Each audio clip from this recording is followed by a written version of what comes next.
la búsqueda de la luz pura, el arte secreto del tallador de diamantes. Historia lenta, capítulo 1. La piedra, en bruto el paquete. Anónimo llegó al anochecer, un cubo de madera sin marcas depositado en el umbral del taller polvoriento. Maestro Valerios lo alzó, sintiendo de inmediato el peso inusual. Dentro, anidada en virutas de lana sucia, yacía la piedra. No era un cristal cualquiera. Era un monstruo de potencial, un diamante en bruto del tamaño de un puño cerrado, su masa irregular y nudosa como un trozo de hielo celestial, caído en la oscuridad. Su superficie era lechosa, opaca, una cáscara de luz apagada que devolvía apenas un brillo grisáceo. Valerios exhaló, un sonido lento que se mezcló con el silencio cargado de polvo. La llevó a su banco, un altar de madera gastada por décadas de presión y aceite. Allí, bajo el círculo de luz amarillenta, la inspeccionó. La forma era caótica, una geología de violencia antigua, con crestas afiladas y hendiduras profundas como cicatrices. A simple vista podía discernir inclusiones, velos nebulosos y cristales negros atrapados en su interior, las huellas dactilares de su formación a kilómetros bajo la tierra. Su color no era un simple blanco, era el color de la leche bajo la luna, de un cuarzo ahumado por dentro. Fue Sextros, pasó los dedos, callosos y sensibles, sobre su superficie fría, buscando el latido oculto, el plano de debilidad, el ángulo de hendidura natural que dictaría el primer acto de liberación. Tomó un cepillo de cerdas suaves y un frasco de alcohol. La limpieza fue un ritual meticuloso, barriendo el polaje del viaje, revelando la verdadera piel de la piedra bajo la grasa y la tierra. Cada movimiento era deliberado, una reverencia. Luego la colocó en una almohadilla de gamuza negra.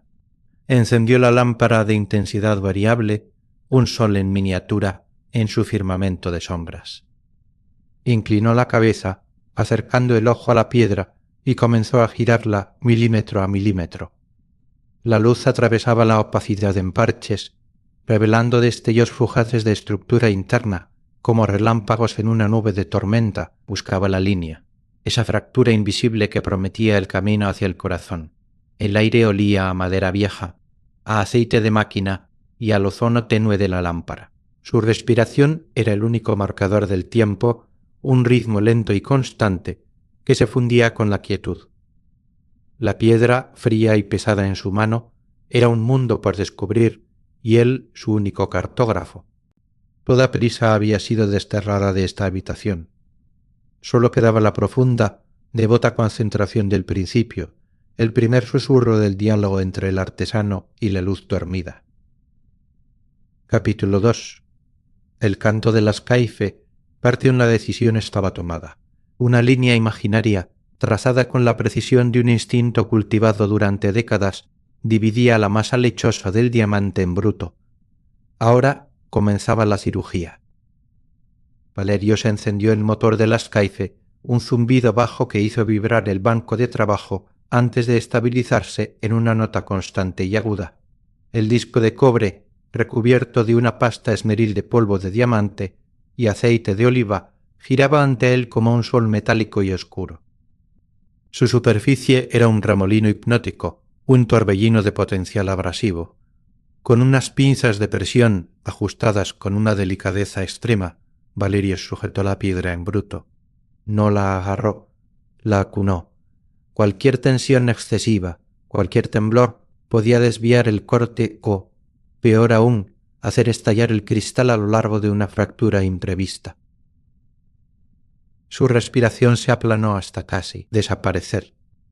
Luego, con una lentitud que parecía desafiar la física, acercó el borde elegido de la piedra al disco giratorio. El contacto inicial fue un susurro áspero, un roce de mundos. Luego el sonido se estableció, un zumbido agudo y penetrante, el canto de las Caife. No era un ruido industrial estridente, sino un tono constante, un mantra mecánico que llenaba el taller y expulsaba cualquier otro pensamiento. Era el sonido de la paciencia materializada, un insecto de metal cantando la canción de la transformación lenta, Valerios no luchó contra él. Se sumergió en él.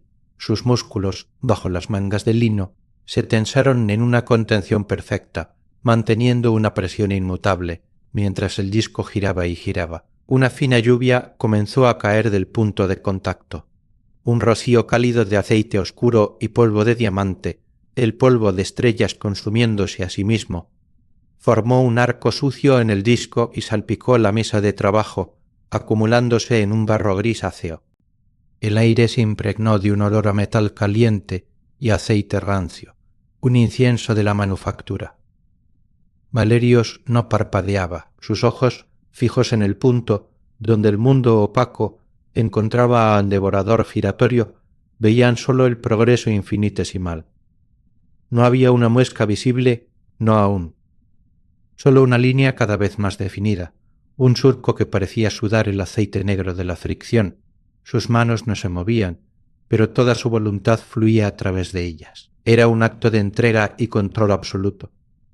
El tiempo, medido antes por su respiración, ahora se disolvía en el zumbido constante.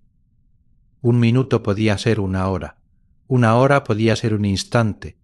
Entró en un estado de flujo donde el yo se desvanecía, solo existían la presión en sus dedos, el ángulo de su muñeca, el canto. Era una conversación sin palabras, una negociación entre la dureza suprema y la voluntad humana, mediada por el ritmo giratorio del cobre y el diamante. El sudor le perlaba las sienes, pero no se atrevía a mover la cabeza para enjugarlo. Un temblor, por mínimo que fuera, sería una traición. Así que el sudor siguió su curso, una lenta caravana, por la piel curtida, recordatorio del cuerpo que albergaba aquella concentración etérea. La luz de la lámpara, fija en el punto de trabajo, brillaba sobre el disco húmedo y sobre el costado lechoso de la piedra, creando reflejos engañosos, espejismos de progreso que sólo la experiencia podía ignorar. El corte avanzaba, milímetro a milímetro de circunferencia, una hazaña de constancia. La Skyfe no cortaba, desgastaba, atomizaba el carbono cristalizado en un polvo negro, liberándolo de su forma prisión. Valerius sentía, más que veía, el avance.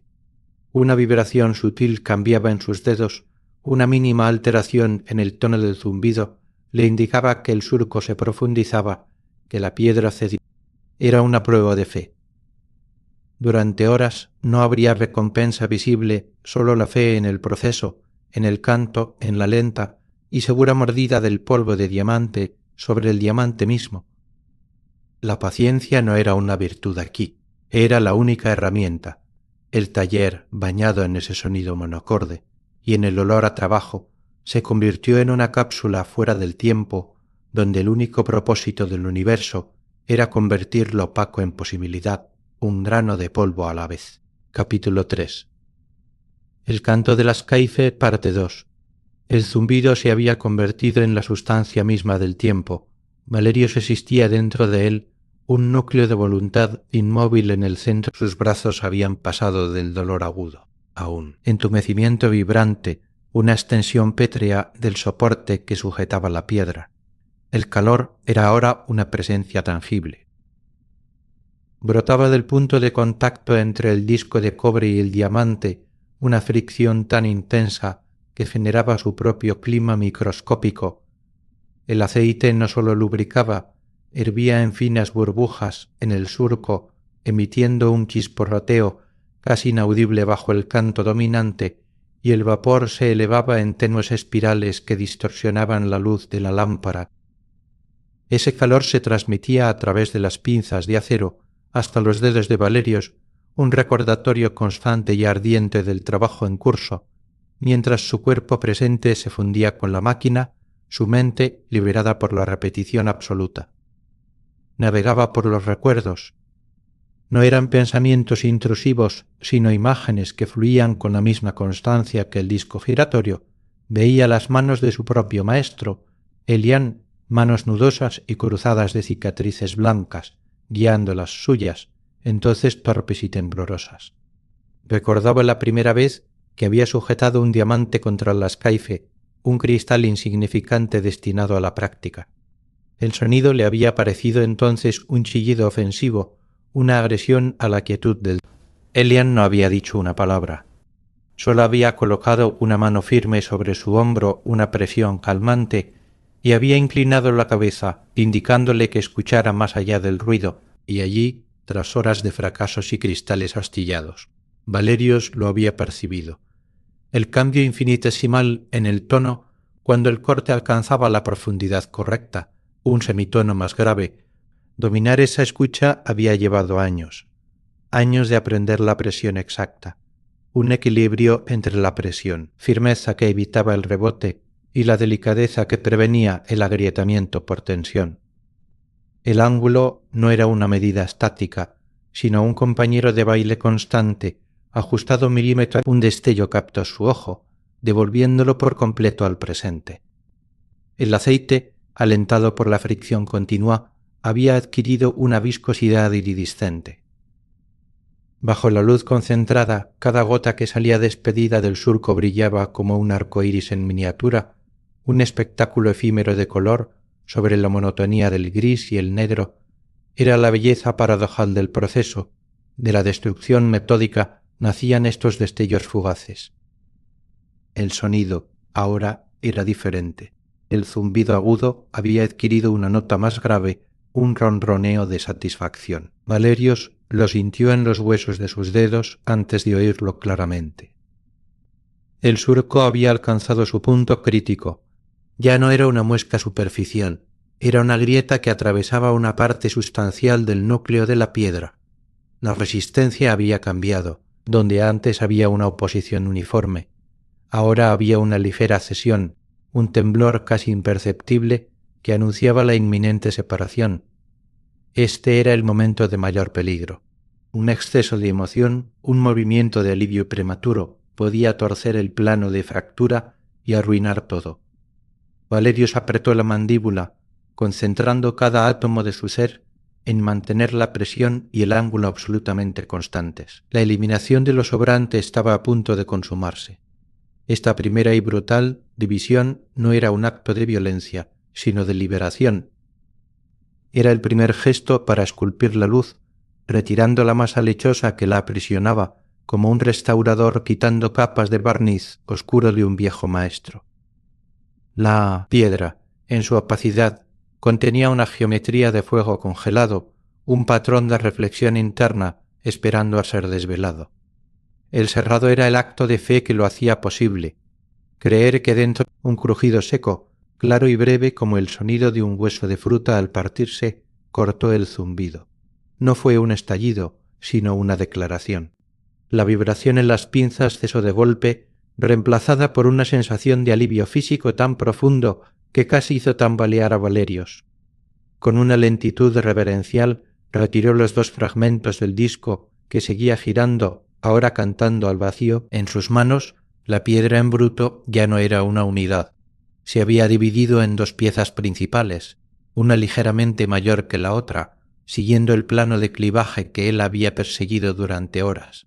La superficie de la fractura era plana y brillante, un espejo empañado en comparación con lo que llegaría, pero ya radicalmente diferente de la corteza lechosa exterior. Y allí, en el corazón de la pieza mayor, donde la fractura interceptaba una zona de inclusiones más claras, Valerios vio un destello. Un único y diminuto punto de luz blanca y aguda, como una estrella que parpadea por primera vez a través de una grieta en un cielo nublado. Era sólo un indicio, una promesa susurrada, pero era suficiente. Era la primera señal de la luz oculta, asomando tras el primer y más drástico acto de revelación. Valerios apagó la escaife.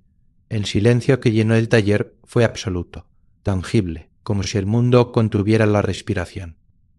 Capítulo 4. Mapeando la luz oculta, el silencio posterior al canto de la escaife era un vacío sagrado. Valerios depositó los dos fragmentos de diamante, aún calientes y aceitosos, sobre la gamuza negra. Su atención, completa e indivisa, se posó sobre el mayor de los dos. La fractura plana era una ventana empañada, pero en su centro, aquel destello estelar persistía en su memoria, una brasa en la niebla. Ahora comenzaba el verdadero desciframiento. Los días siguientes no pertenecerían a las manos, sino a los ojos y a la mente. Eran días de quietud externa y de tempestad cartográfica interior. Su primera acción fue un ritual de purificación. Apagó la lámpara de trabajo principal, sumiendo el taller en una penumbra grisácea, rota solo por la luz diurna que se filtraba polvorienta por la única ventana alta. Encendió entonces su lámpara de gemólogo, un artefacto de latón con un difusor de tela blanca que emitía una luz fría, uniforme y sin sombras, la luz de la verdad desnuda.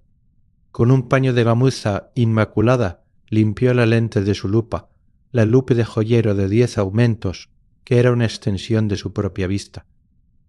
Sopló suavemente sobre el cristal, eliminando cualquier mota de polvo, y la ajustó en su cuenca ocular. El mundo exterior se desvaneció, reemplazado por el campo circular, nítido y profundo de la visión aumentada.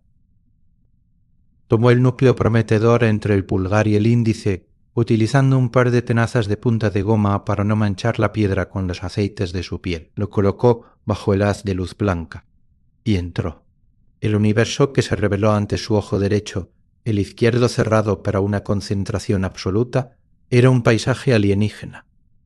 La opacidad lechosa, vista de tan cerca, se transformaba en una nebulosa de inclusiones, nubes algodonosas de tensiones hielo y velos fluidos que parecían ríos de leche congelados en el tiempo, pero Valerios no buscaba las imperfecciones, buscaba el camino a través de ellas. Lentamente, con una paciencia que hacía parecer al serrado un acto impulsivo, comenzó a girar la piedra, milímetro a milímetro, grado a grado. La luz fría la atravesaba y en su viaje a través del caos cristalino ocurría la magia, débilmente como estrellas de sexta magnitud, intentando brillar a través de una bruma espesa, aparecían destellos. No eran reflejos en la superficie, que seguía siendo áspera y mate, sino eran destellos de luz que habían entrado por una minúscula faceta natural, una hendidura accidental, y habían rebotado en una pared interna de estructura cristalina limpia, viajando a través del laberinto antes de escapar hacia su ojo. Cada pequeña rotación de la piedra encendía o apagaba estos puntos luminosos, uno aquí, un para allá, un tenue resplandor, que se extendía como una aurora boreal en una zona más clara.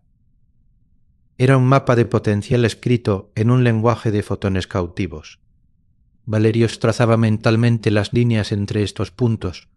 Cada destello indicaba una dirección de cristalización privilegiada, un plano dentro de la red atómica del diamante, donde la luz podía viajar y reflejarse con eficiencia. Su mente, entrenada por décadas, realizaba cálculos instantáneos de ángulos críticos y de reflexión interna total. Visualizaba la piedra futura no como era, sino como podía ser.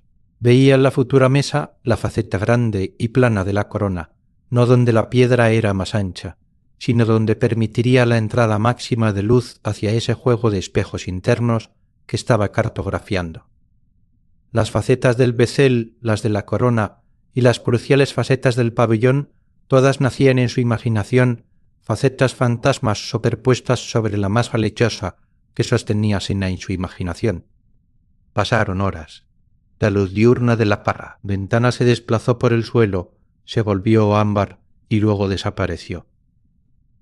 Valerios encendió una lámpara auxiliar, pero mantuvo la fuente de luz fría como su sol de referencia. Su cuerpo estaba inmóvil, solo el leve temblar de sus dedos al realizar ajustes infinitesimales. El cuello le dolía de la postura fija, pero el dolor era un rumor lejano, ahogado por el intenso focus de su mente. Estaba buscando el eje óptico, la orientación maestra que alinearía la futura talla con el corazón cristalino de la piedra, maximizando el fuego y el brillo y minimizando el efecto de las inclusiones más oscuras. Una inclusión negra, si se colocaba estratégicamente bajo una faceta del pabellón, podía quedar oculta por el propio juego de reflejos, o podía arruinar todo si se tallaba frente a ella. Finalmente, después de un interminable escrutinio, la imagen mental cristalizó. El mapa estaba completo. Las estrellas en la neblina habían trazado sus constelaciones, y él había aprendido a leerlas. Con movimientos ahora deliberados pero fluidos, apartó la lupa y limpió la piedra una vez más. Preparó una pequeña placa de vidrio y una aguja de inmersión cargada con tinta china de un negro intenso y permanente. Volvió a coger la piedra y bajo la luz, con la mano que no temblaba, comenzó a marcar. La punta de la aguja, fina como el pelo de un ángel, tocó la superficie opaca. No dibujó a mano alzada. Guiado por la geometría internalizada, trazó líneas rectas y precisas, los planos de Bruting. Eran las guías que convertirían la masa irregular en un cono perfecto, la base sobre la que luego se tallarían las facetas. Cada línea era un compromiso irrevocable con la visión interior. Un error de un grado aquí haría que las facetas posteriores estuvieran desalineadas, desperdiciando la luz, condenando la piedra a una opacidad eterna. La tinta negra se absorbía en la rugosidad lechosa, creando marcas oscuras y nítidas que parecían runas de un hechizo de revelación. No hubo vacilación. Cada trazo fue la materialización física de días de meditación visual, la traducción de la luz hipotética en geometría tangible, falcia tangal, cuando terminó, bajo la aguja. La piedra, aún tosca y opaca, estaba ahora anillada con el esquema de su futuro. Era un acto de fe supremo. Creer que dentro de aquella fealdad marcada con tinta latía, esperando su turno, un corazón de fuego blanco. Valerios se recostó en su silla. Por primera vez las manos habían estado quietas, pero la mente había trabajado a una intensidad abrasadora. El mapa estaba dibujado. Ahora comenzaría la danza para hacerlo realidad. Capítulo 5. El baile del Bruting, parte 1. El mapa de tinta negra sobre la superficie lechosa era una promesa y una sentencia. La quietud contemplativa de los días anteriores había terminado. Ahora comenzaba la danza física, un acto de fuerza controlada y precisión brutal. Valerios se preparó para el Bruting el proceso de dar a la piedra su contorno circular básico. Su silueta de rondista era una etapa primaria, pero fundamental, que exigía un tipo de esfuerzo distinto al del cerrado. No se trataba ya de la paciencia hipnótica de la escaife, sino de un duelo directo, un forcejeo cuerpo a cuerpo con la dureza del cristal. Seleccionó un dop, un portapiedras de latón, y con una mezcla de cemento caliente y yeso fijó con extremo cuidado el fragmento de diamante marcado. El cemento se endureció rápidamente, encapsulando la base de la piedra en un agarre metálico e inmóvil. En el otro extremo del banco montó otro dop en el mandril de su torno de Bruting, un eje giratorio accionado por un pedel que él mismo impulsaría. En este segundo dop cementó un diamante pequeño y de calidad inferior, un Bruter, que actuaría como herramienta de desgaste. Dos diamantes entonces se enfrentarían. Uno, el protagonista opaco y prometedor, sujeto pero inmóvil en su mano. El otro, el soldado de asalto girando velozmente en el mandril. Valerios se puso de pie adoptando una postura firme y equilibrada. Con los pies separados a la anchura de los hombros, apoyó el codo del brazo que sostenía el dop contra su costilla, creando un punto de pivote estable.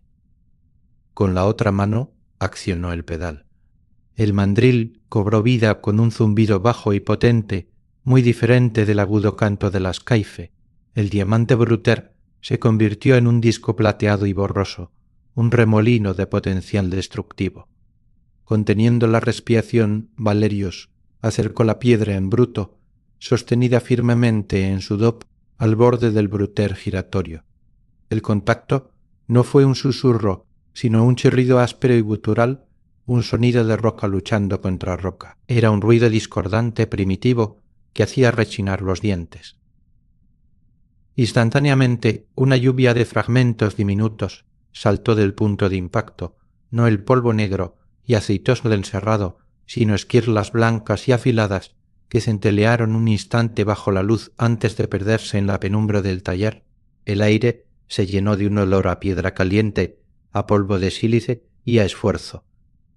Este era el baile.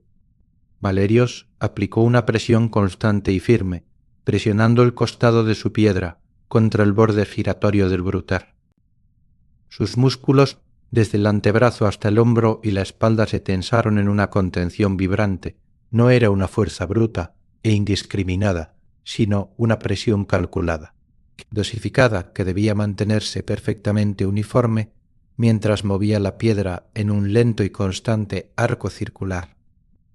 El objetivo era desgastar todas las aristas y protuberancias, todas las marcas de tinta, para convertir la forma irregular en un cono perfectamente redondeado. El sudor brotó en su frente casi de inmediato, formando una fina película que le picaba en las cejas. Un temblor sutil pero traicionero comenzó en sus músculos fatigados por la postura estática de los días previos. Valerios lo reconoció, lo aceptó y con un acto de pura voluntad lo dominó. Apretó los músculos del core, ajustó ligeramente el ángulo del codo, redistribuyó el peso entre sus pies. El temblor cedió absorbido por una tensión más profunda y controlada. Cada movimiento suyo era una corrección infinitesimal, un contrabalanceo al poder abrasivo y giratorio que tenía frente a sí. Era un diálogo táctil.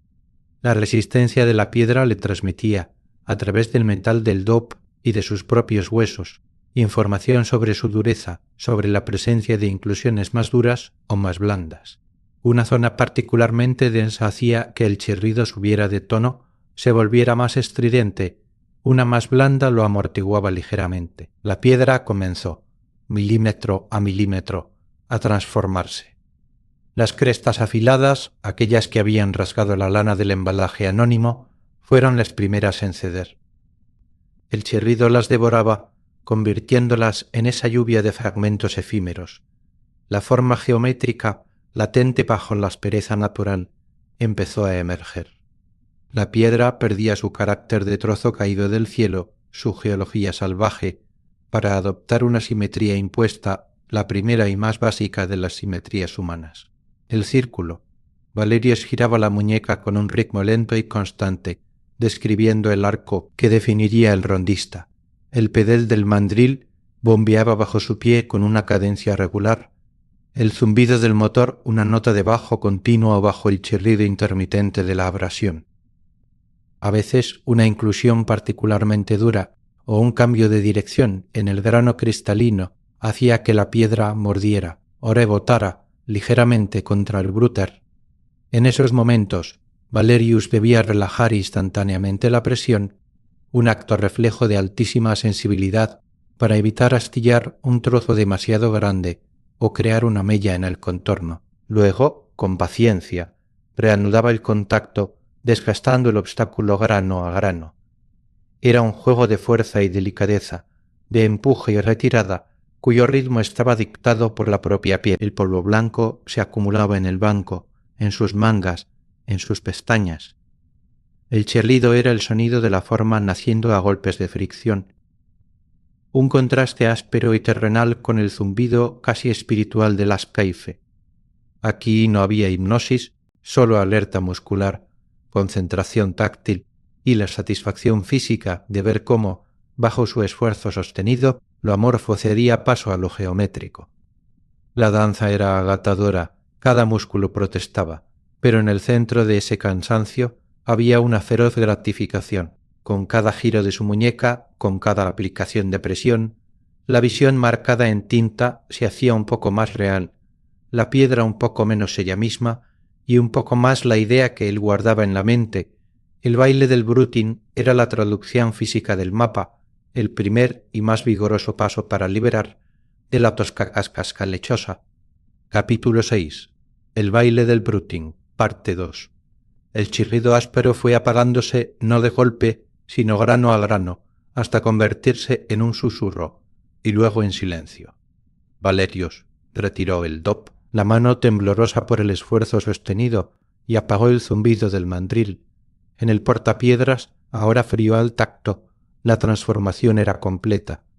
Donde antes había una masa irregular y marcada con tinta, ahora descansaba un cono perfecto. Su superficie era uniformemente curva, una silueta suave y continua contra la luz tenue del taller. del taller. La simetría era absoluta, geométricamente pura, aunque la piedra seguía siendo completamente opaca, su color lechoso intacto, sin una sola faceta que capturara la luz.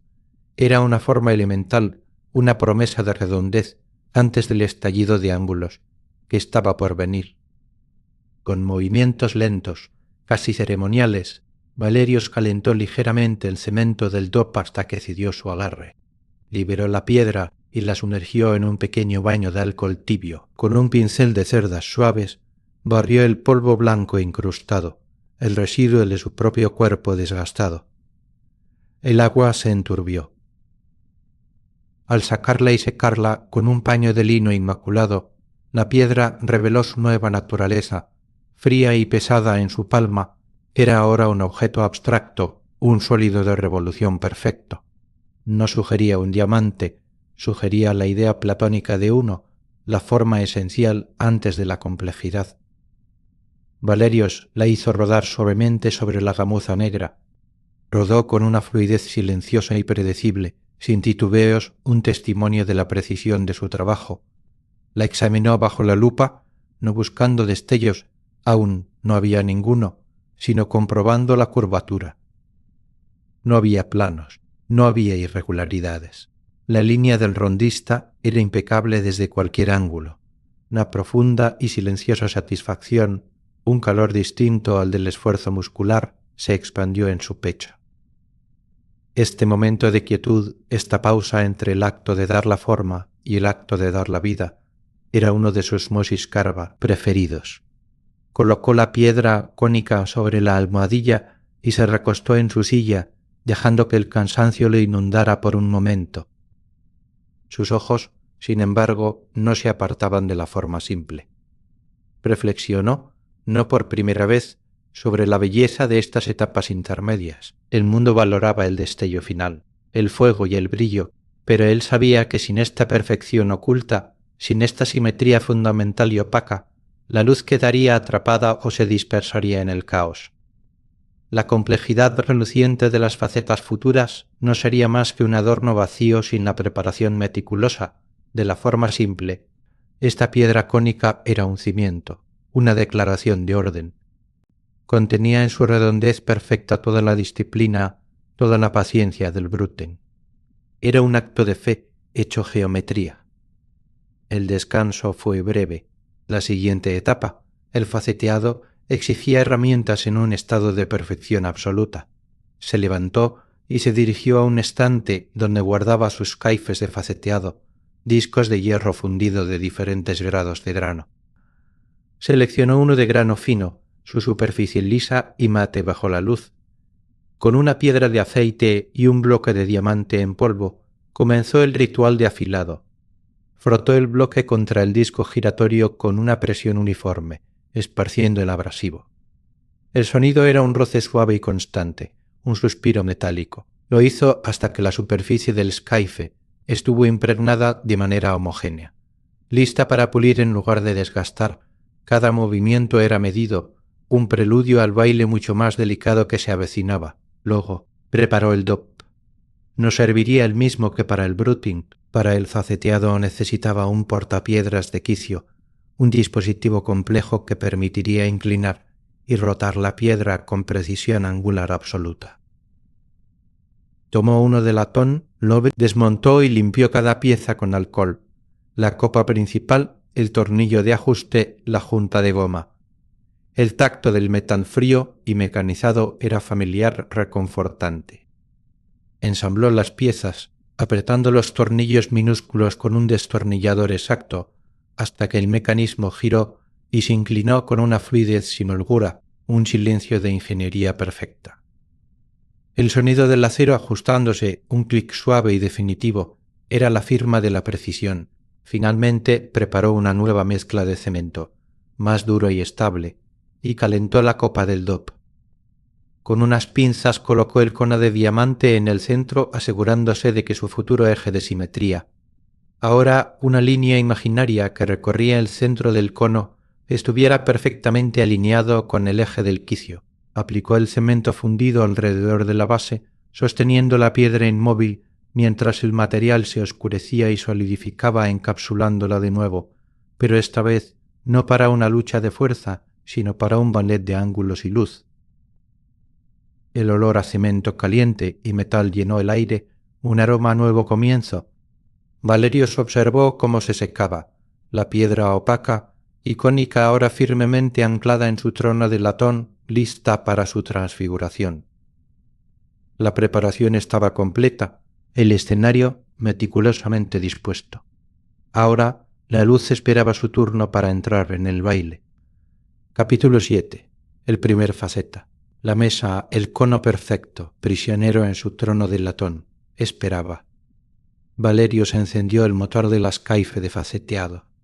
Un zumbido diferente llenó el aire, más grave y estable que el del ascaife de serrado, una nota de propósito concentrado. El disco de hierro, impregnado de polvo de diamante de grano fino, giraba con una velocidad constante, su superficie un remolino plateado y sutilmente abrasivo. Stan no era una. Sea, no era una herramienta para dividir o dar forma, sino para revelar, para crear espejos. Valerius ajustó el quicio del DOP con movimientos minúsculos. Los cálculos de días, el mapa de luz trazado mentalmente sobre la nebulosa lechosa, se reducían ahora a un solo número. El ángulo exacto para la mesa, esta primera faceta, la grande y plana de la corona, era la puerta de entrada para toda la luz futura. Su orientación dictaría el destino de cada reflejo posterior. Un error aquí, por mínimo que fuera, propagaría su desalineación a través de las 57 facetas por venir, condenando la piedra a la mediocridad. La presión en el taller era tangible, un silencio cargado que el zumbido del ascafe no lograba disipar. Con el dopper firmemente asido, los nudillos blancos de concentración, Valerius acercó la punta del cono opaco al disco giratorio. No había margen para un contacto de prueba. La primera unión debía ser perfecta. Contuvo la respiración. El cono de diamante, con su superficie curva y mate, tocó el hierro en movimiento. No hubo chirrido ni lluvia de fragmentos. Solo un sonido suave y constante, un susurro de fricción íntima, como arena muy fina, siendo pulida. Valerius aplicó una presión ligera, tan constante como el latido de un corazón en reposo. Su mano, guiada por una memoria muscular profundamente arraigada, inició un movimiento circular lento y deliberado. No era un empuje, sino una caricia sostenida, un diálogo entre la dureza del cristal y la constancia del abrasivo. La muñeca giraba con una fluidez hipnótica, describiendo pequeños círculos concéntricos sobre el punto de contacto, asegurando un desgaste absolutamente uniforme.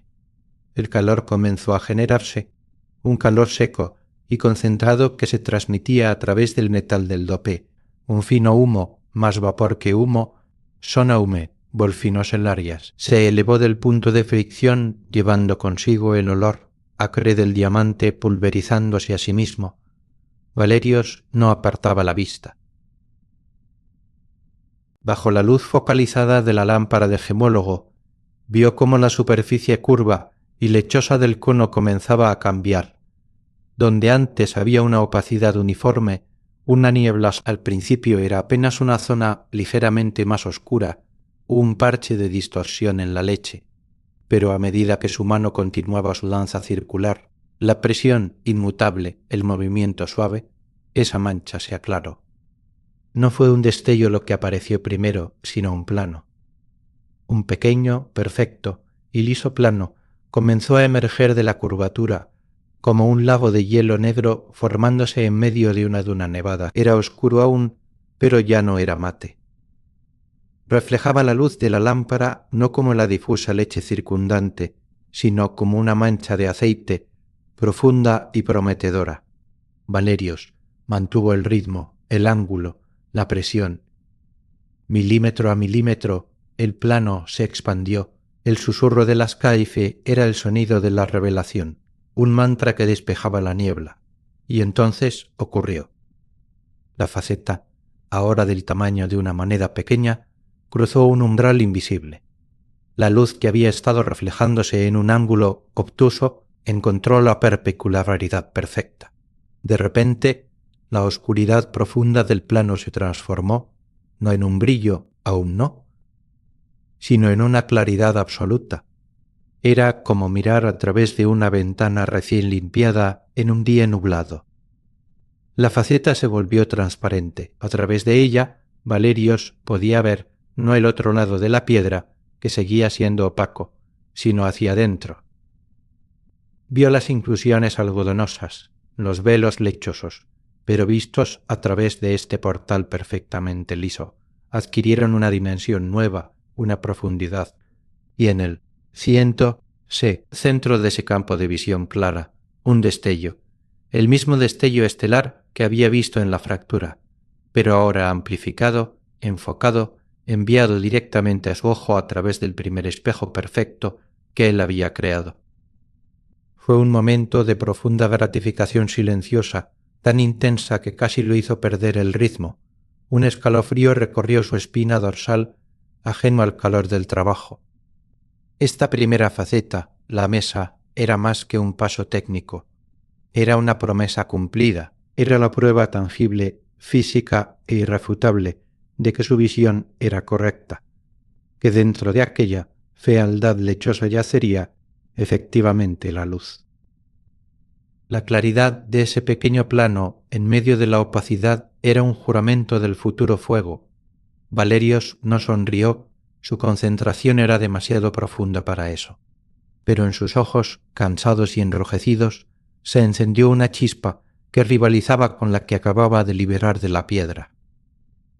Continuó puliendo, suavizando los bordes de la faceta, perfeccionando. El susurro de la Skyfe era ahora una canción de certeza. La puerta estaba abierta. La luz por fin tenía una entrada. Capítulo 8. Geometría de la reflexión. Parte 1. La mesa. Ese portal de claridad perfecta en la cima del cono lechoso. Era ahora el faro y la guía. Toda la geometría futura emanaría de ella. Valerios, con la piedra aún caliente y firmemente asida en el dop de quicio, inició el ritual que definiría las próximas horas, quizá días, la talla de las facetas del bezel, la corona que circundaría la mesa. Este no era un acto de fuerza, ni de descubrimiento abrupto, sino de meditación rítmica, una coreografía repetitiva, cuyo objetivo era multiplicar la luz una faceta a la vez. Ajustó el quicio con un clic suave, inclinando el eje de la piedra al ángulo, preciso calculado para la rabaya, primera faceta del bezel. El número, almacenado en su mente como una verdad absoluta, se tradujo en la posición mecánica del metal. Colocó el dop en el brazo articulado sobre la scaif, que seguía girando con su zumbido grave y constante. El aire ya olía intensamente a aceite caliente y al aroma mineral y seco del diamante pulverizándose, un incienso de creación lenta. El primer movimiento fue siempre el mismo: bajar la piedra, con una suavidad extrema hasta que el borde seleccionado del cono opaco hiciera contacto con el disco giratorio. No había impacto, solo una unión progresiva. Un susurro surgió, idéntico al de la talla de la mesa, un sonido de fricción íntima y controlada. Valerius aplicó una presión ligera y uniforme, y su mano inició el movimiento circular, pequeño y constante, que distribuiría el desgaste de manera perfectamente homogénea. Sus ojos, fijos en el punto de contacto, veían cómo la curvatura mate comenzaba a aplanarse, cómo aparecía una mancha oscura que gradualmente se alisaba en un pequeño plano. No buscaba destellos aún, buscaba la forma geométrica pura, el ángulo exacto. Después de un minuto preciso, levantó la piedra de la scaiffe con la misma delicadeza con la que la había bajado. El susurro cesó, dejando solo el zumbido de fondo. Formó un cuentagotas y aplicó una gota de aceite limpio sobre la nueva faceta embrionaria, enfriándola y limpiando el polaje negro. Con un paño de gamuza suave la secó con un toque. Luego el ritual de inspección. Se inclinó, acercando la lupa de joyero a su ojo. El mundo se redujo al pequeño plano recién nacido. Bajo la luz fría lo examinó. Comprobó el ángulo con un goniómetro mental infalible, midió su tamaño en relación con el esquema grabado en su memoria. Tenía que ser idéntico a la faceta simétrica que tallaría en el lado opuesto y en perfecta alineación con la mesa. Un ajuste milimétrico del quicio, un giro casi imperceptible del tornillo de calibración, y volvió a bajar la piedra al escaife. Otro ciclo de susurro, presión circular, elevación, limpieza, inspección, y así faceta tras faceta. El ritual se repetía. Era una liturgia de precisión, donde la variación era el enemigo.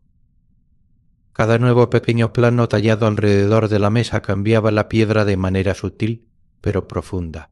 La luz, que antes entraba solo por la mesa y se perdía en la opacidad, comenzaba a encontrar nuevas rutas. Con la segunda faceta del bezel tallada, Valerios vio el primer cambio significativo. Al girar la piedra bajo la lámpara, un destello no llegó directamente desde la mesa, sino que brotó como un relámpago reflejado desde el borde de la nueva faceta. Era un destello solitario, blanco. Con la tercera faceta apareció otro, y luego al tallar la cuarta, los dos destellos se encontraron en un breve cruce de luz dentro del cuerpo lechoso. Era como encender velas en una catedral oscura. Cada nueva faceta era una llama que se añadía al candelabro. No iluminaban el interior de la piedra, que seguía siendo un misterio de inclusiones y velos, sino que creaban puntos de referencia luminosos, esquinas de un poliedro invisible que empezaba a capturar y redirigir la luz exterior. El efecto era hipnótico. Valerios podía pasar minutos después de tallar una faceta, simplemente girando la piedra lentamente bajo la luz, observando cómo el patrón de destellos internos se volvía más complejo. Un destello nacía en una faceta, viajaba a través de la opacidad, una traza de luz fosforescente en la leche, y golpeaba a otra faceta interna aún no tallada, difuminándose. Pronto, esa otra faceta también sería pulida, y ese fotón perdido tendría un espejo hacia el que rebotar. El olor en el taller se intensificaba, impregnando todo. El aceite de oliva, calentado una y otra vez por la fricción, desprendía un aroma rancio y denso, casi vegetal, que se mezclaba con el olor metálico y seco del diamante caliente, un aroma a polvo de estrella quemado. No a polvo de estrella quemado, el calor emanaba de las caife en oleadas, y el dop de latón se calentaba en su mano, requiriendo pausas breves para enfriar los dedos. El sudor le recorría la espalda bajo una sencilla túnica de lino, pero sus manos permanecían secas y firmes, aisladas en su concentración. La repetición del ciclo, bajar, pulir, levantar, limpiar, comprobar, era tan constante que el tiempo volvía a disolverse. Pero a diferencia del estado de flujo del serrado, aquí había una conciencia aguda de la acumulación. Cada ciclo añadía un elemento permanente a un sistema creciente. Valerios no estaba eliminando masa, como en el Brutín. Estaba creando espejos. Cada pequeño plano era una promesa de futuras reverberaciones. Un ladrillo en el laberinto de luz que estaba construyendo dentro de la piedra. El ángulo de cada faceta no era arbitrario. Estaba calculado para recibir la luz que entraba por la mesa o por sus vecinas y dirigirla hacia las profundidades del pabellón, la parte inferior aún intacta y opaca, donde luego sería capturada y devuelta hacia arriba en un estallido final. Después de tallar la octava faceta del bezel, sostuvo la piedra a la altura de los ojos sin la lupa. La transformación era ya evidente. La corona, la mitad superior del cono, ya no era una curva lisa. Estaba facetada, adornada con una corona de pequeños planos geométricos que rodeaban la mesa central como una constelación de espejos planos. Bajo la luz directa, estos planos no brillaban por sí mismos, aún no, pero actuaban como prismas. La luz blanca que los golpeaba se descomponía en destellos fugaces de color que parpadeaban en los bordes, un destello de azul aquí, un vislumbre de amarillo allá, el fuego latente haciendo su primera y tímida. La mitad inferior, el pabellón, seguía siendo un cono lechoso y cerrado, el almacén secreto donde toda la luz capturada sería procesada. La corona era la puerta y el vestíbulo. Valerios volvió a colocar la piedra en el brazo articulado. Quedaban varias facetas más por tallar en la corona, incluidos los tarfacetes y los obervirlefacetes, cada conjunto con ángulos ligeramente diferentes, cada uno con una función específica en la coreografía de la luz. El ritual continuaría, ciclo tras ciclo, hasta que la corona estuviera completa. Pero el primer acto de la geometría reflexiva ya estaba en marcha. La piedra ya no era un objeto pasivo que absorbía la luz. Había comenzado, titubeante pero decididamente, a conversar con ella. Cada nuevo susurro contra las caife era una palabra más en ese diálogo silencioso, una sílaba en el lenguaje de los ángulos y los reflejos que, faceta a faceta, estaba traduciendo la opacidad lechosa en un poema de luz pura. El aire, cargado de olor a trabajo y promesa, vibraba con el zumbido constante, el sonido de fondo de una creación que avanzaba, grano a grano, destello a destello, hacia su inevitable y deslumbrante conclusión. Capítulo 9. Geometría de la reflexión, parte 2. La corona ahora. Una constelación de pequeños planos geométricos, ella en destellos tímidos. Pero era sólo el preludio. El verdadero milagro, la alquimia que transformaría la captura en liberación, ocurriría en las profundidades. Valerius giró el dopte quicio en sus manos, invirtiendo el universo de la piedra. Ahora, la punta del cono lechoso, el futuro pabellón, apuntaba hacia él, mientras la corona facetada descansaba contra el soporte. Aquí residía el corazón del misterio. Tallar el pabellón no era simplemente repetir el ritual de la corona. Era construir el laberinto final, la cámara de ecos donde la luz sería capturada, redirigida y finalmente catapultada de regreso al mundo en un estallido de fuego.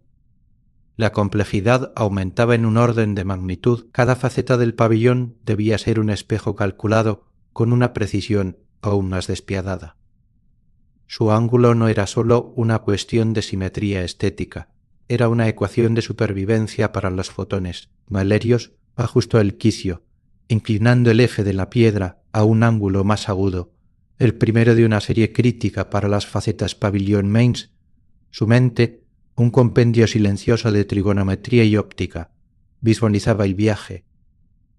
La luz entraba por la mesa y las facetas de la corona descendiendo en ángulos dispersos hacia el cuerpo opaco. Cuando encontrara estas primeras facetas pulidas del pabellón, ocurriría el primer acto de captura. El ángulo de incidencia debía ser tan pronunciado que la luz, al intentar salir del diamante hacia el aire menos denso, encontrara una barrera invisible, el ángulo crítico para la reflexión interna total. En lugar de escapar, el rayo de luz rebotaría como una pelota contra una pared inclinada y sería lanzado a través del núcleo de la piedra hacia otra faceta del pabellón. Valerius bajó la piedra a la escaife giratoria. El susurro familiar surgió, pero ahora cargado de una intención diferente. Cada movimiento circular de su mano no estaba creando un mero plano, estaba tallando una trampa para la luz, un desvío en una autopista fotónica. Mientras pulía, no veía solo la aparición de un pequeño espejo lechoso que se aclaraba hacia la transparencia. Veía futuros haces de luz blanca entrando en picado o golpeando esa superficie lisa y siendo desviados bruscamente, atrapados dentro del prisión de carbono. La física se volvía poesía bajo sus dedos. La reflexión interna total no era un frío principio óptico, sino el acto de persuadir a la luz para que se quedara, de convencerla de que su camino hacia la libertad pasaba por un baile complejo dentro de la piedra. Tras pulir la primera faceta del pabellón, limpiarla, inspeccionarla, procedió a tallar su apuesta exacta. Aquí la precisión era suprema. Cualquier desviación haría que la luz, tras rebotar en la primera faceta, errara su camino y se perdiera en la opacidad lateral, desperdiciada. Valerius trabajó con una concentración que bordea lo trascendental. El taller, su mundo entero, se redujo al punto de contacto entre el diamante y el disco, al clic del tornillo del quicio, a la imagen mental de ángulos y rebotes. El zumbido de las Caife era el latido de este universo microscópico. A medida que los pares de facetas del pabellón comenzaron a completarse, algo extraordinario empezó a ocurrir dentro de la piedra, aún mayoritariamente opaca. Valerios lo observaba durante sus pausas de inspección. Al girar la piedra bajo la luz, ya no veía solo destellos solitarios que escapaban de la corona. Ahora, desde las profundidades del cono lechoso, surgían fogonazos de luz que parecían nacer de la nada. Era la luz atrapada haciendo su primer viaje de ida y vuelta. Un rayo entraba por la mesa, se hundía, golpeaba una faceta del pabellón recién pulida y era lanzado horizontalmente a través del núcleo para golpear la faceta opuesta, desde donde, si los ángulos eran perfectos, sería dirigido de nuevo hacia arriba. Aún no alcanzaba la salida, se perdía en el laberinto, pero su presencia era una revolución. La piedra ya no solo conversaba con la luz, empezaba a canturrearla, a ensayar sus primeras notas, sostenidas en las cámaras secretas de su base. El proceso se volvió una coreografía de extrema delicadeza.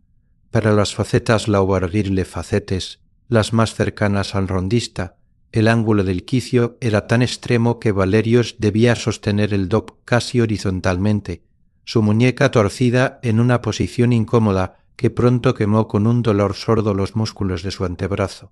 El sudor le corría por la sien, pero no se atrevía a apartar la mano para enjugarlo. Aquí, cualquier temblor podía tallar una faceta demasiado superficial, un espejo que en vez de capturar la luz, la dejaría escapar por la base, un fallo conocido como fuga que apagaría el diamante para siempre. Cada contacto con las Caife era una apuesta, una fe puesta en la exactitud de sus cálculos y en la estabilidad de su pulso. El aire del taller era ahora una sopa espesa de olores y sensaciones. El aroma a aceite caliente y diamante pulverizado era omnipresente, impregnando su ropa, su piel, el polvo flotante. El calor radiaba desde las Caife y desde la propia piedra, que se calentaba con cada ciclo de pulido. La luz de la lámpara, fija e implacable, brillaba sobre la danza lenta de sus manos y sobre la transformación gradual de la piedra. El pabellón, antes un cono liso y opaco, comenzaba a mostrar sus propias facetas, espejos oscuros y profundos que parecían absorber la luz en lugar de mundos reflejarla. Pero Valerios sabía que era una ilusión. Esa oscuridad era la de un abismo preparado, la quietud antes del estallido. Cada faceta del pabellón era un imán, una superficie ansiosa por recibir los fotones y lanzarlos al baile interno. En un momento de pausa, con varias facetas del pabellón ya completas, Valerios sostuvo la piedra en un haz de luz directa. La coronaba brillante y facetada, su mesa una lente de claridad. La mitad inferior era un mosaico de planos oscuros y lechosos. Luego, lentamente, la giró. Y allí, en el límite entre la luz y la sombra, ocurrió un destello de color puro, un azul zafiro intenso y eléctrico, brotó no desde la corona, sino desde las profundidades del pabellón. Fue instantáneo, un relámpago de color perfecto, y luego desapareció. No fue un destello blanco, sino el fuego prometido, la luz blanca descompuesta en su espectro por el viaje a través del laberinto de ángulos. Era la primera prueba irrefutable de que el laberinto funcionaba. La luz había sido capturada, redirigida y en su confinamiento forzada a revelar su naturaleza secreta de arcoíris. Una emoción profunda y silenciosa, demasiado vasta para el júbilo, llenó a Valerios. Era la certeza del arquitecto que ve las primeras tensiones distribuirse correctamente en la estructura. El taller, fuera del tiempo, existía solo para este momento extendido. El zumbido de las Caife, el olor a trabajo, el dolor en sus músculos, todo se fundía en un solo propósito: completar el circuito. Cada nueva faceta del pabellón que él tallaba era un espejo más en la galería de los ecos, un paso más hacia el momento en que toda la luz entrante sería capturada, bailaría en un torbellino de reflejos de vuelta, no como rayos sueltos, sino como una explosión coordinada de fuego y brillo. La piedra se estaba convirtiendo en una entidad activa, una criatura de luz que respiraba, y él era el artesano de sus pulmones de cristal, tallando ángulo a ángulo la geometría de su primer y único grito de luz.